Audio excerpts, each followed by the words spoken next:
The bunker is dim, even at midday. Electric lights hum softly above concrete walls. The air feels heavy, unmoving. Somewhere above, artillery thunders at irregular intervals. The sound is distant, muffled by layers of earth. Here below, it feels almost theoretical. A wooden desk stands under a single lamp. Its surface is crowded with folders and stamped documents.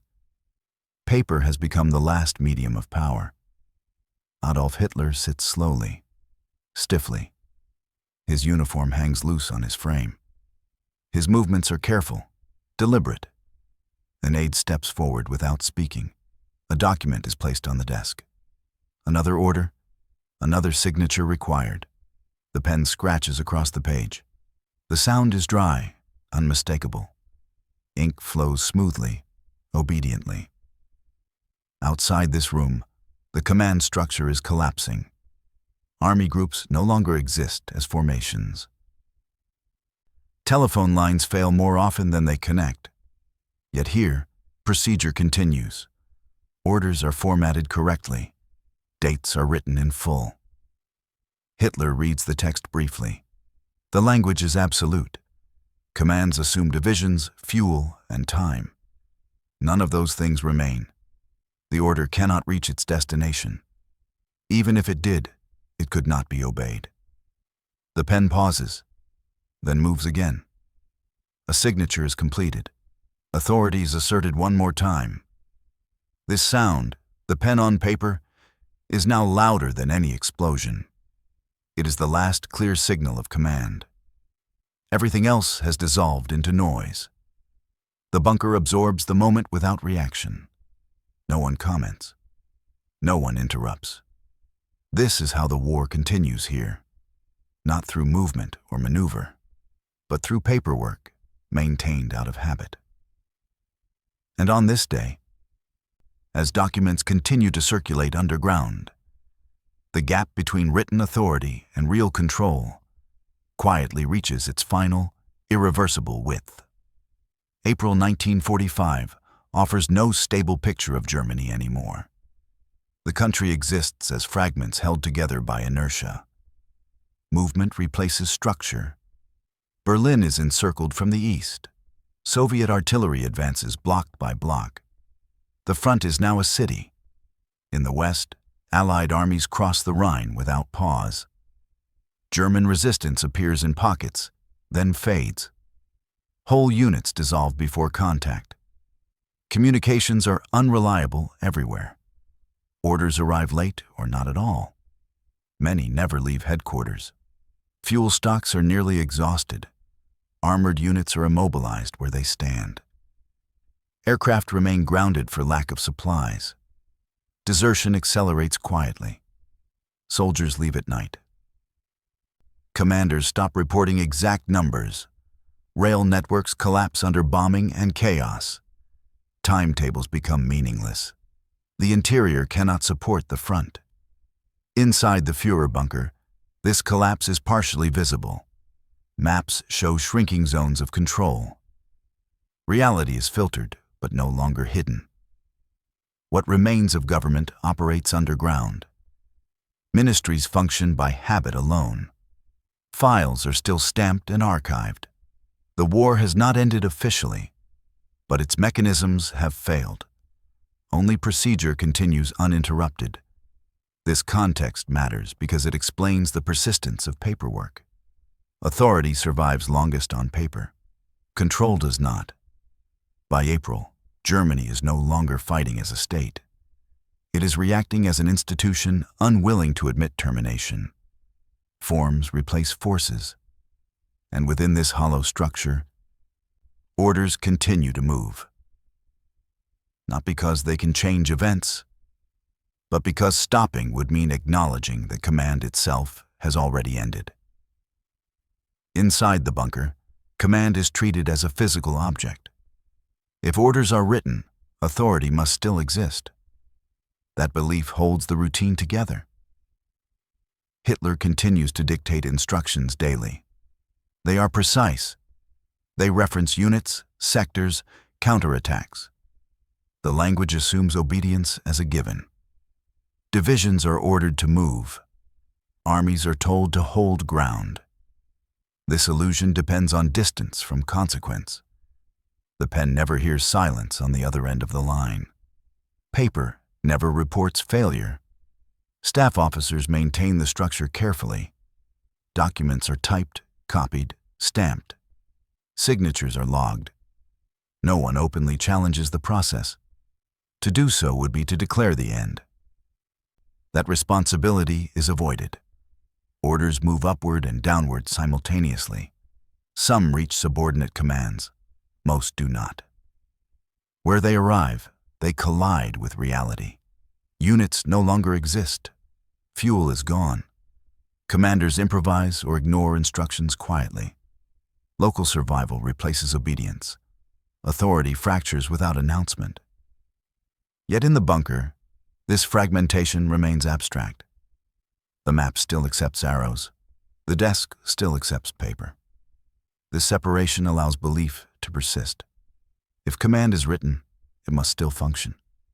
If it is signed, it must still matter. The illusion is not madness.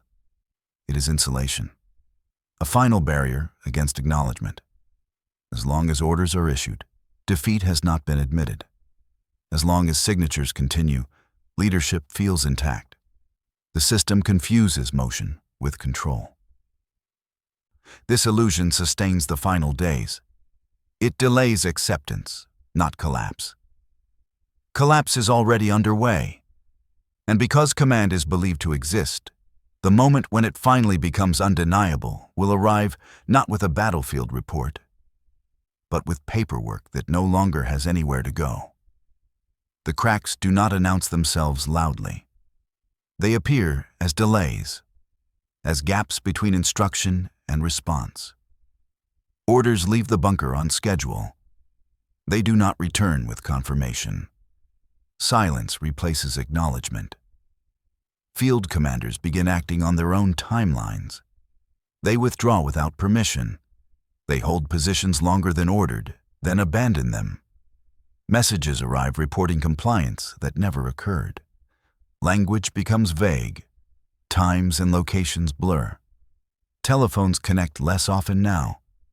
When they do, the voices sound distant. Explanations replace reports. Some orders arrive days late. Others reach units already destroyed or dispersed. The chain of command stretches until it snaps quietly. Staff officers notice the pattern first, not through insubordination, through absence. Maps are updated with caution. Confirmed positions are rare. Assumptions fill the gaps. Hitler continues to sign directives at a steady pace. The rhythm does not change. Only the effect does. The first crack is not disobedience. It is independence forced by circumstance. Commanders choosing reality over paper. No one announces this shift. There is no confrontation. The system simply stops responding as designed. In the bunker, procedure absorbs the failure. Another order is drafted. Another signature is requested. The illusion holds because no single order fails decisively. They fail collectively, incrementally. This is Tier 1 instability. Authority still exists in form. Its reach has shortened without notice. The war does not end here. But command begins to lose its audience. And once orders no longer reach those they address, paper becomes a closed loop. Signed, filed, and increasingly irrelevant. By the last week of April, instability accelerates into fiction. Orders no longer misfire. They describe a world that does not exist. Entire formations are named into being. Armies assembled from remnants. Corps without fuel. Divisions without men. These units appear on paper only. They are placed on maps to restore symmetry, to make the front look continuous again. Hitler signs directives assuming reserves still wait behind the lines. Counterattacks are scheduled by date and hour. Movement is expected as if roads remain open. Field reports quietly contradict everything. Commanders state what they cannot do, not what they will. Fuel is measured in minutes. False optimism enters the paperwork, not as lies, but as placeholders. Empty language filling empty capacity. The escalation is bureaucratic. More orders are issued as control declines. Activity replaces effectiveness. Staff officers recognize the shift. They stop asking whether commands can be executed. They ask only how they should be written. Maps grow crowded with symbols. Reality thins beneath them. The front becomes a drawing. This second crack is decisive. Command is no longer delayed. It is imaginary. The bunker continues to function like a headquarters. Phones ring. Documents circulate. Outside, units fight or surrender on their own terms. Local commanders decide without reference upward. The war fragments into isolated endings. What escalates now is not resistance. It is denial expressed through procedure. Paperwork expanding to cover absence. This is the stage where signatures stop connecting to events. Orders are issued into a void. Authority exists only where the pen touches paper. And once command becomes fiction, the act of signing itself begins to change meaning. From direction to ritual. The numbers finally intrude where belief once lived. They arrive without commentary, stripped of reassurance. Maps show Berlin nearly surrounded. Arrows point inward from every direction. There is no corridor left to command. Unit strength reports are reduced to fragments. Battalions report dozens, not hundreds. Some report nothing at all. Fuel tables show empty columns. Ammunition requests go unanswered. Movement is no longer a choice. Rail schedules are crossed out entirely. Bridges are destroyed faster than they can be marked. Logistics cease to exist as a system. Staff officers place the data carefully on the desk. No one explains it aloud. Explanation would imply expectation. These figures do not argue. They conclude. They make obedience impossible. Orders can still be written. They can still be signed. But they cannot be carried out. Command depends on means. Means are gone. Authority loses its last connection to reality.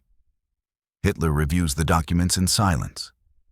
His reaction is minimal. Procedure continues.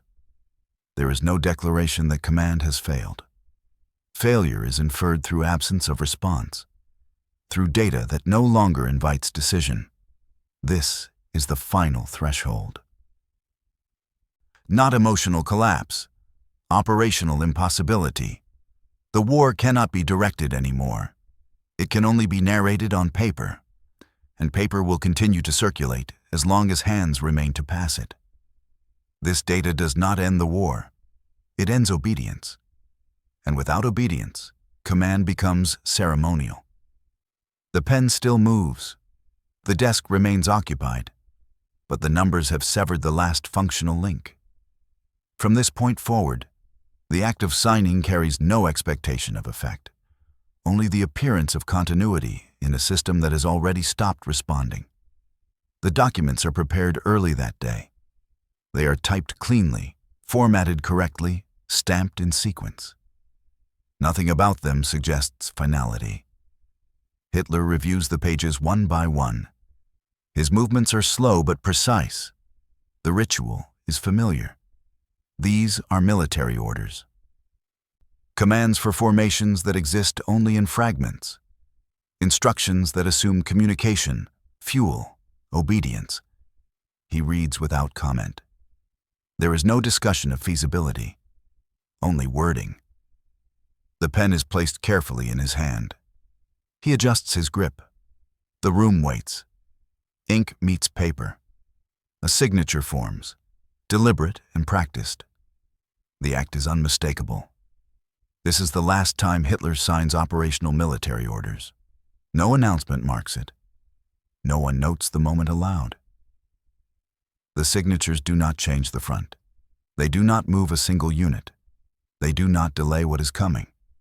Yet they matter, not for what they command, for what they reveal. Authority is still being asserted where control no longer exists. Command persists as form after function has vanished. The system continues to perform itself. Staff officers collect the documents.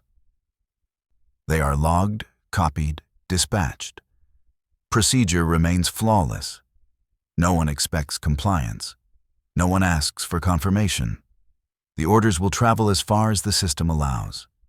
This is the day command ends in practice, not with silence, with signatures. The pen does not hesitate. The paperwork does not stop. Only its meaning changes. From this moment forward, every order issued is an echo, a sound without reach. And once the final signatures dry, the illusion of command survives only on paper, detached completely from the war it claims to direct. There is no outburst after the signatures are completed.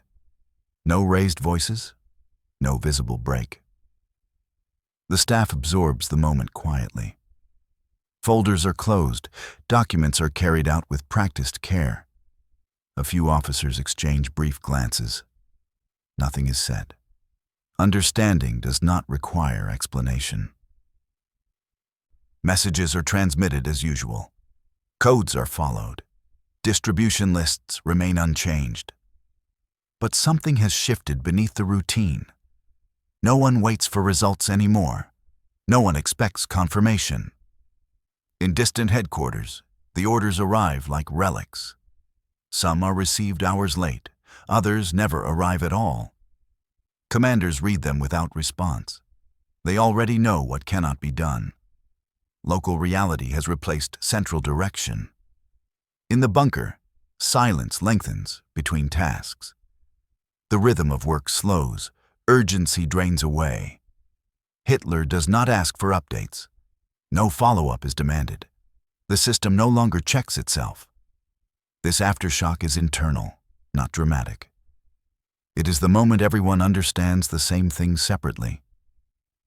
The war is effectively over, not officially, not ceremonially, but operationally. Authority still exists in name, but it no longer travels outward. It circulates inward, contained by concrete walls. The staff continues working because stopping would require acknowledgement, and acknowledgement is heavier than routine. Routine feels safer. This is how endings often arrive inside institutions, not with collapse, with quiet consensus. After the signatures, nothing changes on the battlefield, but everything changes in expectation. No one believes orders will shape events anymore. From this point forward, the machinery of command runs without purpose, waiting for something outside the bunker to formally declare what everyone inside already knows. The persistence of paperwork is not accidental. It is the product of a system built to centralize fear. Command survives because stopping it feels dangerous. Authority in the Third Reich depends on ritual. Signatures confer reality. Stamps imply obedience. For years, this structure rewards compliance over accuracy. Bad news is softened. Failure is delayed in language. By April 1945, this distortion is complete. Reports describe intentions rather than conditions. Orders respond to paper, not terrain.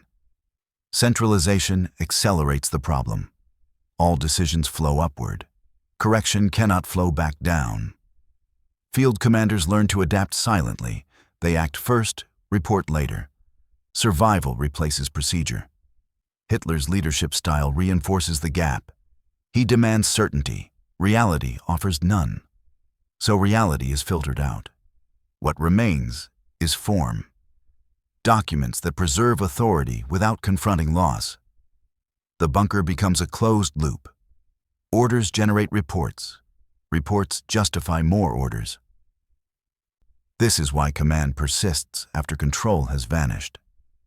The system confuses activity with influence. Paperwork becomes proof of relevance. Fear also sustains the process. Stopping would mean admitting defeat personally. Continuing delays that moment. No single person creates this condition. It emerges from structure, habit, and pressure. A machine that cannot shut itself down. The result is command without command, authority without reach, decisions without consequence. This root cause explains the signatures. They are not stubbornness alone. They are the final expression of a system unable to accept its own end. Once authority becomes ritual, ending it requires an external force. And that force is already moving toward Berlin, indifferent to paper and ink. After the signatures, command dissolves unevenly across Germany. Not with an order, with silence. Local commanders begin to decide alone. Some negotiate surrender without authorization. Others simply stop transmitting. Orders from Berlin arrive without urgency. They are read, then set aside. No follow-up comes. The chain of command fractures into regional endings. Units in the West surrender to American forces. Those in the East collapse under pressure. Communication centers go quiet one by one. Switchboards fall idle. Couriers stop asking for instructions. In the bunker, the pace slows further. Meetings shorten. Tasks repeat without purpose. No new operational plans are drafted. No realistic countermeasures discussed. The future shrinks to hours. The meaning of authority changes immediately. It no longer compels action. It merely records that action has ceased. Staff officers continue filing documents. They organize an archive that will never be consulted. Order is maintained for its own sake. Outside, the war ends locally, by white flags, by empty checkpoints. This is the consequence of command without reach. The center becomes irrelevant before it collapses. Power expires before it is revoked. There is no broadcast announcing this shift. No statement clarifying the new reality. The war simply stops obeying. From this point forward, nothing signed in the bunker matters. Not because it is forbidden, because it is ignored. The immediate consequence is a quiet one. Germany does not transition from war to peace. It transitions from command to absence. And once absence takes hold, the remaining days are no longer shaped by orders, but by endings decided independently, one surrender at a time. The collapse of command authority reshapes the final days of the war, not through chaos, through dispersal. Without a functioning center, Germany ends in fragments. Each region reaches its own conclusion. Each front stops differently. In the West, surrender becomes procedural. Units lay down arms in groups. Orders are replaced by instructions from opposing forces. In the East, the end is harsher. Encirclement leaves little room for negotiation. The absence of central command removes restraint. The Nazi state does not negotiate its survival. It dissolves. Administration replaces ideology. This transition matters, not because it redeems anything, but because it limits further destruction. Millions of soldiers stop fighting without a final order. Cities avoid last, symbolic defenses. The war's momentum drains away. After surrender, the paper trail becomes evidence. Signed orders, stamped directives. They no longer command, they testify. The myth of total control ends here. The regime does not fall in one gesture. It disintegrates through loss of relevance. Hitler's final signatures mark the true end of authority. Not his death, not the surrender announcement. From that day forward, the Reich exists only as documentation. A state reduced to files and seals, power preserved in ink. The long-term consequence is clarity. The war ends not with one final command, but with the realization that command had already ceased. And once authority becomes history rather than force, the transition from war to aftermath begins, written not by leaders, but by those who survived them. Wars are often remembered by battles, explosions, advances, final assaults. This one ends differently. It ends at a desk, under electric light, with paper moving where armies no longer can. The last military orders of the Third Reich are not shouted. They are signed, carefully, formally. That is what makes the moment unsettling. Authority persists after power has gone. Control survives as habit. The pen does not know the front has collapsed. The paper does not know it will be ignored. Procedure continues without purpose. This is how command truly ends. Not when leaders die, but when orders stop shaping reality. Hitler's final signatures do not change the war. They reveal it. They expose the distance between command and consequence. From that day forward, Germany is no longer directed. It unravels. Locally, quietly. The myth of total control dissolves here. Not under fire, under fluorescent light. History often looks for dramatic endings. But systems usually fail without spectacle. They run until nothing responds. This day matters because it shows how power really disappears. Not when it is taken, when it no longer reaches anyone. The war ends later. The regime collapses publicly, but authority is already gone. It ended when the pen kept moving after obedience had vanished. When command became paperwork alone. Sometimes the final act of a war is not destruction. It is irrelevance. And that is how the Third Reich truly lost its last battle.